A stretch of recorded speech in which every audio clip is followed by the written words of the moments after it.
Hello दोस्तों, तो कैसे हो आप लोग। आज हम लोग कक्षा 12 रसायन विज्ञान के एक इम्पॉर्टेंट टॉपिक नार्मलता को देखेंगे। नार्मलता होती क्या है, नार्मलता से रिलेटेड न्यूमेरिकल जो कि कक्षा 12वीं के बोर्ड एग्जाम में हर साल लगभग किसी न किसी सेट में जरूर आता है।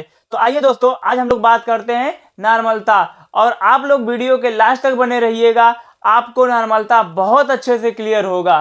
तो दोस्तों, नार्मलता होती क्या है। नार्मलता जो होती है, 1 लीटर विलयन में उपस्थित विलेय के ग्राम तुल्यांकों की संख्या को नार्मलता कहते हैं। दोस्त, अगर नार्मलता को हम इंग्लिश में डिफाइन करें दोस्तों, तो number of gram equivalent of solute present in 1 litre solution होगा। Number of gram equivalent of solute, solute मतलब होता है विलेय दोस्तों, तो number of gram equivalent of solute present in 1 litre solution. बात करते हैं इसको प्रदर्शित किससे करते हैं, तो प्रदर्शित इसको एन से करते हैं। कैपिटल एन होता है दोस्तों। कैपिटल एन बराबर होगा क्या, विलेय के ग्राम तुल्यांकों की संख्या। इसको इंग्लिश में अगर बोलना होगा दोस्तों तो हम क्या बोलेंगे, number of gram equivalent of solute. विलेय का मतलब सॉल्यूट होता है। नीचे क्या है, विलयन का आयतन लीटर में, तो जो विलयन होगा सॉल्यूशन होगा उसकी वैल्यू किस में होगी, लीटर में, इन लीटर। तो विलेय के ग्राम तुल्यांकों की संख्या बटा विलयन का आयतन लीटर में। ठीक है दोस्तों, अब बात करते हैं नया टॉपिक जो आपको दिख रहा है कि विलेय के ग्राम तुल्यांकों की संख्या क्या होती है। तो विलेय के ग्राम तुल्यांकों की संख्या पहले हम निकालेंगे, तभी तो यहां पर रखेंगे तो हमारा नार्मलता निकलेगा।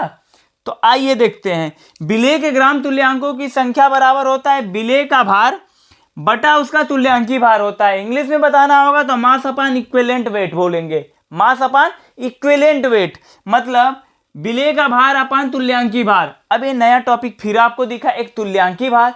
आइए देखते हैं तुल्यांकी भार क्या होता है। तुल्यांकी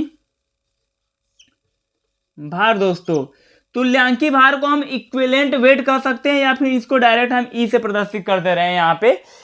तो ये क्या होगा, आप ध्यान देना, मोलर मास, मोलर मास या मोलर वेट कह देते हैं यहाँ पे, मोलर वेट अपान यक्स। ठीक है दोस्तों, मोलर वेट अपान यक्स। अब यक्स क्या है यहाँ पे, मोलर वेट तो उसका अणु भार हो गया। मोलर वेट का मतलब होता है अणु भार, जबकि यक्स यहाँ पे है तो इसका मतलब क्या हो, यहाँ पर लिख दे रहा हूं मैं दोस्तों, अणु भार। एक्स का मतलब अभी आपको समझा दे रहा हूं मैं। यहां पर आइए देखते हैं यक्स का मतलब क्या होगा। और सबसे पहले नार्मलता को निकालने के लिए हमको किसकी जरूरत पड़ेगी, तुल्यांकी भार, इक्विवेलेंट वेट की। जब इक्विवेलेंट वेट निकल जाएगा दोस्तों तो यहां पर रखेंगे तो हमको क्या निकल जाएगा, ग्राम इक्विवेलेंट वेट। क्या निकलेगा, ग्राम इक्विवेलेंट वेट, मतलब कह सकते हैं विलेय के ग्राम तुल्यांकों की संख्या निकलेगा। जब ये निकल जाएगा दोस्तों तो इसमें रख देंगे, आयतन दिया रहेगा नीचे, हमारा आंसर हो जाएगा, लग जाएगा। तो सबसे पहले नार्मलता सॉल्व करने के पहले हमको तुल्यांकी भार निकालना आना चाहिए। आइए एक एग्जांपल लेते हैं और उसको समझते हैं कि तुल्यांकी भार कैसे निकाला जाता है। देखो, ये अलग टॉपिक हो गया, हम एग्जांपल समझने लगे। क्या है, NaOH का तुल्यांकी भार क्या होगा। ठीक है दोस्तों, NaOH सोडियम हाइड्रोक्साइड का इक्विवेलेंट वेट क्या होगा, इक्विवेलेंट वेट क्या होगा। तो देखो दोस्तों, इसके बराबर फार्मूला क्या है, मोलर वेट अपान यक्स। तुल्यांकी भार इक्विवेलेंट वेट, इसको लिख सकते हैं इक्विवेलेंट वेट इक्वल टू क्या लिखेंगे दोस्तों, इक्विवेलेंट वेट इक्वल टू लिखेंगे मोलर वेट। इसका मोलर वेट क्या होगा, अणु भार देखिए, NaOH है, सोडियम का होता है 23, ऑक्सीजन का होता है 16, हाइड्रोजन का होता है 1। सबको जोड़ेंगे तो कितना होगा, 23 1 24 16 40 टोटल हो गया क्या। तो इसका मोलर वेट जो होगा दोस्तों 40 हो जाएगा अपान। अब यक्स क्या होती है, बहुत अच्छे से इसको ध्यान देना। ये ध्यान दो, NaOH क्या है, एक क्षार है। NaOH क्या है, एक क्षार है। तो क्षार में जो होगा एसिडिटी होती है। क्षार में क्या होगा दोस्तों, एसिडिटी, अम्लता होगी। अब देखो, अगर इसको तोड़ोगे आप तो Na पे प्लस प्लस OH पे माइनस होगा। इस कितने आयन इसमें एक एक के फॉर्म में हो रहे हैं, तो हम बोल सकते हैं कि NaOH, देखो क्षार की अम्लता होती है जबकि अम्ल की क्षारकता होती है। ध्यान देना, तो ये क्षार है तो क्षार की क्या होगी, अम्लता होगी। क्या होगी दोस्तों, अम्लता, एसिडिटी बोलते हैं। क्या बोलते हैं, एसिडिटी लिखेंगे। तो इसकी NaOH की एसिडिटी कितनी होगी, 1। कितनी होगी, 1। तो इसका जो इक्विवेलेंट वेट आ जाएगा, तुल्यांकी भार दोस्तों कितना आ जाएगा, 40। नहीं समझ में आया, कोई बात नहीं, अगले एग्जांपल को देखते हैं, समझ में आ जाएगा आपको। तो दोस्तों बात करते हैं दूसरे एग्जांपल की। दूसरा एग्जांपल हम लेते हैं, H2SO4 का क्या निकालना हमको, तुल्यांकी भार। तुल्यांकी भार, देखो H2SO4 का तुल्यांकी भार निकालने के लिए इक्विवेलेंट वेट क्या होगा दोस्तों, इसका मोलर वेट, मोलर वेट अपान लिखेंगे x। अब यहां ध्यान देना, H2SO4 है, इसका मोलर वेट क्या होगा, हाइड्रोजन का कितना हो जाएगा, 2, सल्फर का होता है 32, ऑक्सीजन का होता है 16, लेकिन कितने ऑक्सीजन है, 4, तो 16 चौक का 64 हो जाएगा। टोटल जोड़ेंगे तो यहाँ पे दोस्तों 98, 98 हो गया इसका मोलर वेट, तो यहाँ पे लिखेंगे 98। अब बात चलती है नीचे एक्स। एक्स को मैंने बताया या तो अम्लता होगी या तो क्षारकता होगी, यहाँ पे मैं लिख दे रहा हूं, एसिड और बेस के लिए अम्लता या क्षारकता होती है, जबकि अगर कोई साल्ट है तो उसके लिए कैटायन, मतलब पॉजिटिव आयन की जो संख्या होगी वही होती है। तो आगे आएगा तो मैं बताऊंगा। यहां ध्यान दो, H2SO4 को अगर तोड़ोगे तो क्या होगा, 2H पे प्लस प्लस SO4 पे डबल माइनस। इसमें आयन कितने हो रहे हैं दोस्तों, डबल के फॉर्म में हो रहे हैं। मतलब हम कह सकते हैं इसकी जो अम्लता होगी कि क्षारकता, पहले ये ध्यान दो, ये अम्ल है, इसकी क्षारकता कितनी होगी, H2SO4 में क्षारकता होगी। किसी भी अम्ल की क्षारकता होती है और किसी भी क्षार की क्या होती है, अम्लता होती है। तो यहाँ अम्ल है तो इसकी क्षारकता होगी, कितनी होगी, 2 होगी। 2 से डिवाइड करेंगे तो कितना आ जाएगा, 49। 49 क्या हो गया दोस्तों, इसका तुल्यांकी भार हो गया। इसी प्रकार अगर एक चीज आप लोग ध्यान दीजिएगा, तो यहाँ पे ध्यान देना दोस्तों, अगर हमको H3PO4 का तुल्यांकी भार पूछे, H3PO3 का पूछे, H3PO2 का पूछे, तो इन सब का तुल्यांकी भार निकालने के लिए ध्यान देना, नीचे क्या करेंगे, इसका जो भी एक्स फैक्टर का मान होगा उसको लिखेंगे, ऊपर क्या लिखेंगे, इसका मोलर वेट, मतलब इसका अणु भार। तो ध्यान देना, इसका जो भी अणु भार आएगा आप निकाल सकते हैं, यहाँ लिखिएगा। इसमें नीचे इसका जो एक्स फैक्टर होगा, PO4 के लिए 3 होता है, PO3 के लिए 2 होगा, PO2 के लिए 1 होगा। ठीक है दोस्तों, तो ये एक इम्पॉर्टेंट होता है जो कि कॉम्पिटिटिव एग्जामों में भी पूछता है। H3PO4 दे दिया है और नॉर्मलता पूछेगा, या इसका ग्राम इक्विवेलेंट मतलब विलय में ग्राम तुल्यांकों की संख्या पूछ दिया, या इसका तुल्यांकी भार पूछ देता है। तो जनरली इसका एक्स फैक्टर निकालने में हम कंफ्यूजन हो जाते हैं, इसको आप लोग नोट कर लीजिएगा कि H3PO3 के लिए 2 होगा एक्स फैक्टर, बाकी उसका जो अणु भार होगा वो सब आप निकालना जानते ही हैं। H3PO2 के लिए 1 होगा, H3PO4 के लिए 3 होगा। तो ठीक है दोस्तों, बात करते हैं अगले क्वेश्चन की ओर। तो दोस्तों क्वेश्चन है कि 0.4 ग्राम NaOH सोडियम हाइड्रोक्साइड के ग्राम तुल्यांकों की संख्या पूछा है, ग्राम तुल्यांकों की संख्या पूछा है दोस्तों। तो उसके लिए हमें सबसे पहले इक्विवेलेंट वेट मतलब तुल्यांकी भार को निकालना होगा। तुल्यांकी भार निकालने के लिए क्या होता है, तो तुल्यांकी भार बराबर होता है, तुल्यांकी भार इक्विवेलेंट वेट बराबर होता है मोलर वेट। क्या होता है दोस्तों, मोलर वेट अपान क्या होता है, एक्स। मोलर वेट NaOH का कितना होगा, सोडियम का कितना होता है, देखो Na सोडियम का होता है 23, ऑक्सीजन का कितना होता है 16, ऑक्सीजन का होता है 16 और हाइड्रोजन का होता है 1। सबको ऐड करोगे तो कितना हो जाएगा, 16 1 17, 17 मतलब ये टोटल आएगा 40। ठीक है दोस्तों, 40 आ गया। और x कितना होगा, NaOH को जब तोड़ोगे आप तो कितना होगा, Na पे प्लस होगा जबकि OH पे माइनस। ठीक है, तो इसके लिए हम 1 लिखेंगे, एक्स फैक्टर का मान 1 होगा, मतलब इसको डिवाइड करेंगे 1 से तो ये 40 ही रह जाएगा। मतलब आप ध्यान देना कि NaOH का तुल्यांकी भार कितना होगा, 40 हो जाएगा। तो हमको निकालना है इसके ग्राम तुल्यांकों की संख्या। तो ग्राम तुल्यांकों की संख्या क्या हो जाएगी, ग्राम तुल्यांकों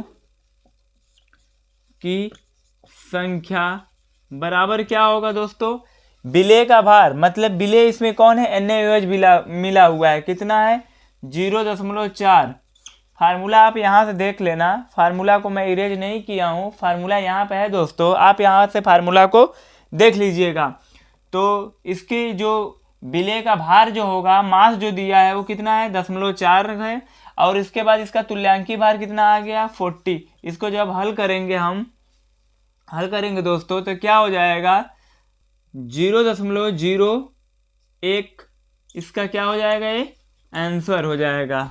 तो ऐसे हम ग्राम तुल्यांकों की संख्या निकाल लेंगे, और जब ग्राम तुल्यांकों की संख्या निकल जाएगी तो हम क्या कर लेंगे, नॉर्मलता को आसानी से निकाल लेंगे। तो नॉर्मलता बराबर क्या होता है, विलेय के ग्राम तुल्यांकों की संख्या, मतलब यहाँ पे लिखेंगे ग्राम तुल्यांकों की संख्या, और नीचे क्या होगा, विलेय का आयतन लीटर में होता है दोस्तों। तो यही होता है इसका फार्मूला। दूसरा क्वेश्चन है दोस्तों कि 53 ग्राम Na2CO3 के ग्राम तुल्यांकों की संख्या बताओ, के ग्राम तुल्यांकों की संख्या बताना है दोस्तों हमको। ध्यान देना, हमको सबसे पहले क्या निकालना होगा, Na2CO3 का क्या निकालना होगा, हमको तुल्यांकी भार निकालना होगा। तो तुल्यांकी भार E बराबर क्या लिखेंगे, इसका molar weight upon x factor. Molar weight कितना होगा दोस्तों, सोडियम का होता है 23, कार्बन का होता है 12, और ऑक्सीजन का होता है 16। तो ऑक्सीजन कितने हैं 3, 16 3 48 हो जाएगा। कार्बन 1 है तो 12 रहेगा, सोडियम 1 नहीं 2 है यहाँ पे, तो सोडियम 1 सोडियम का 23 होता है, तो 2 सोडियम का 46 हो जाएगा। सबको हम जोड़ेंगे तो इसको जोड़ने के बाद कितना आएगा दोस्तों, इसको आप लोग कर लेंगे, ये डबल है, देखिए सोडियम 1 है, यहाँ पे कितना है 2, 1 सोडियम का 23 होता है, तो 2 सोडियम का 46 हो गया। 46 में फिर कार्बन का 12 हो जाएगा, ऑक्सीजन का कितना हो जाएगा 3 ऑक्सीजन है, तो 16 के 32, 16 3 48, मतलब 48 हो जाएगा। सबको जोड़ेंगे तो 106 हो जाएगा। इसका एक्स फैक्टर कितना होगा, एक्स फैक्टर कितना होगा, तो एक्स फैक्टर दोस्तों क्या होगा, Na2CO3, मतलब सोडियम पे 1 प्लस होता है जबकि 2 सोडियम है, तो इसके एक्स फैक्टर 2 हो जाएंगे।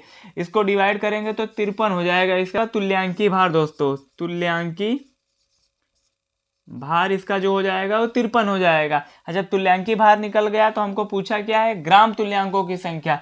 तो ग्राम तुल्यांकों की संख्या बराबर क्या होता है, ग्राम तुल्यांकों की संख्या बराबर होता है दोस्तों, ग्राम तुल्यांकों की संख्या बराबर होता है, क्या होता है फार्मूला आप लोग जानते हैं, ग्राम तुल्यांकों की संख्या बराबर इसका जो भार होगा बटा इसका क्या लिखेंगे, तुल्यांकी भार। भार कितना है दोस्तों 53 ग्राम, तो 53 बटा के तुल्यांकी भार भी आया है 53, डिवाइड करेंगे तो इसका आंसर कितना होगा दोस्तों 1 हो जाएगा। तो दोस्तों इस तरीके से हम क्या कर सकते हैं, किसी भी क्वेश्चन का तुल्यांकी भार निकाल लेंगे, ग्राम तुल्यांकों की संख्या निकाल लेंगे, और जब ग्राम तुल्यांकों की संख्या निकल जाएगी तो हम लोग नॉर्मलता को बहुत आसानी से सॉल्व कर सकते हैं, निकाल सकते हैं। तो एक क्वेश्चन हम नॉर्मलता पे देखते हैं दोस्तों। तो दोस्तों क्वेश्चन है कि 500 ml विलेयन में 0.98 ग्राम H2SO4 है, इसकी नॉर्मलता क्या होगी। तो नॉर्मलता बराबर सूत्र हम लोग जानते हैं कि नॉर्मलता बराबर क्या होता है, विलेय के ग्राम तुल्यांकों की संख्या, यहाँ पर मैं लिख दे रहा हूँ फिर से, विलेय के ग्राम तुल्यांकों की संख्या, तुल्यांकों की संख्या, ठीक है दोस्तों, विलेय के ग्राम तुल्यांकों की संख्या बटा विलयन का आयतन लीटर में। विलयन का आयतन किस में होगा दोस्तों, ये लीटर में होगा। अगर ml में रहेगा तो 1000 का क्या करेंगे, ऊपर गुणा कर लेंगे। ध्यान देना, अगर इसको हम चेंज करेंगे विलेय के ग्राम तुल्यांकों की संख्या, तो इसके बराबर क्या होता है, भार होता है, विलेय का भार बटा इसका तुल्यांकी भार होता है, तुल्यांकी भार होता है। और क्या होगा, विलेय के ग्राम तुल्यांकों की संख्या बराबर क्या होता है, भार बटा तुल्यांकी भार। नीचे क्या है, विलयन का आयतन लीटर में, विलयन का आयतन जो है दोस्तों, ये विलयन का आयतन होगा, लीटर में होगा तो लीटर में रखेंगे, ml में होगा तो ml में रखेंगे, तो ऊपर 1000 का गुणा कर देंगे। अगर इसको हम सॉल्व करेंगे आगे तो भार को हम W से प्रदर्शित करते हैं, W/E, तुल्यांकी भार को E से, W/E गुणे आयतन का क्या होता है V, अगर ये ml में है तो क्या करेंगे, ऊपर 1000 का हम गुणा कर लेंगे दोस्तों। तो नॉर्मलता बराबर डायरेक्ट हम इस फार्मूले को लिख सकते हैं। ध्यान दे रहा, अगर लीटर में रहेगा तो 1000 का गुणा हम नहीं करेंगे, अगर लीटर में नहीं है ml में दिया है तो 1000 का गुणा कर लेंगे। तो यहाँ से हम कह सकते हैं कि नॉर्मलता बराबर क्या होता है, W/E इंटू वी। वी क्या है, आयतन है, जबकि W क्या है, विलेय का भार है, विलेय का भार है दोस्तों। ई क्या है, तुल्यांकी भार है, किसका, विलेय का, जो मिला हुआ है विलेय का तुल्यांकी भार है, तुल्यांकी भार है दोस्तों, इक्विवेलेंट वेट है, ठीक है। और भी क्या है, विलयन का आयतन, विलयन का आयतन। चलिए इस क्वेश्चन को हम लोग सॉल्व करते हैं। यहाँ पर ध्यान देना, दिया है कि 500 ml विलयन है, 500 ml विलयन में 0.98 ग्राम H2SO4 है। तो दोस्तों सबसे पहले हम H2SO4 का तुल्यांकी भार निकालेंगे। तो हमने आपको बताया कि H2SO4 का तुल्यांकी भार E बराबर कैसे निकालोगे आप, ध्यान देना, H2SO4 का मोलर वेट यहाँ पर लिख दे रहे हैं हम, मोलर वेट अपान क्या लिखेंगे, एक्स फैक्टर। मोलर वेट कितना होता है H2SO4 का दोस्तों, H2SO4 इसका आप लोग जानते हैं, इस वीडियो में देख लीजिए अच्छे से, रोक कर एक बार प्रैक्टिस कर लीजिएगा। तो इसका आएगा 98 में हम क्या करेंगे, 2 का भागा देंगे तो ये आ जाएगा 49 दोस्तों, इसका मोलर वेट 49 हो गया। तो अब क्या करेंगे, इसको इस फार्मूले में रखेंगे। नॉर्मलता बराबर क्या होता है, W/E इंटू वी, अगर ml में है तो क्या करेंगे दोस्तों, 1000 का ऊपर गुणा करेंगे, फिर इसमें सॉल्व करेंगे। W का मान कितना है, 0.98 लिख देंगे। नीचे क्या है, E की वैल्यू कितना आया, E की वैल्यू आया 49, चलिए 49 लिख देते हैं। V की वैल्यू कितना है, V की वैल्यू जो आयतन है वो कितना दिया है, 500 ml में दिया है। तो ml में जब दिया रहेगा तो ऊपर क्या करेंगे दोस्तों, 1000 का हम गुणा करेंगे। देखिए 2 शून्य से 2 शून्य कट गया, 5 दूना के 10, यहाँ पे 2 आएगा, यहाँ पर हम लिख सकते हैं 0.98 बट्टा के कितना 49 है, और यहाँ पे बचेगा कितना, 5 दूना के 10, यहाँ ऊपर 2 बचेगा। जब ये कटेगा दोस्तों तो 2 बार में कटेगा, इसको लिख सकते हैं 0.02 गुणे 2, हल करने पाएगा 0.04, यही क्या हो गया इसका नॉर्मलता। तो इसी तरीके से हम लोग क्वेश्चन नॉर्मलता का सॉल्व करेंगे। तो दोस्तों एक क्वेश्चन मैं आप लोगों को दे रहा हूं और इसका आंसर आप लोग मेरे यूट्यूब चैनल क्वेडियस सोनभद्र कमेंट बॉक्स में जरूर बताइएगा। क्वेश्चन रहा है 500 ml विलयन में 40 ग्राम NaOH सोडियम हाइड्रोक्साइड मिला है, इसकी नॉर्मलता क्या होगी। ठीक है दोस्तों, तो धन्यवाद, मिलते हैं अगले वीडियो में।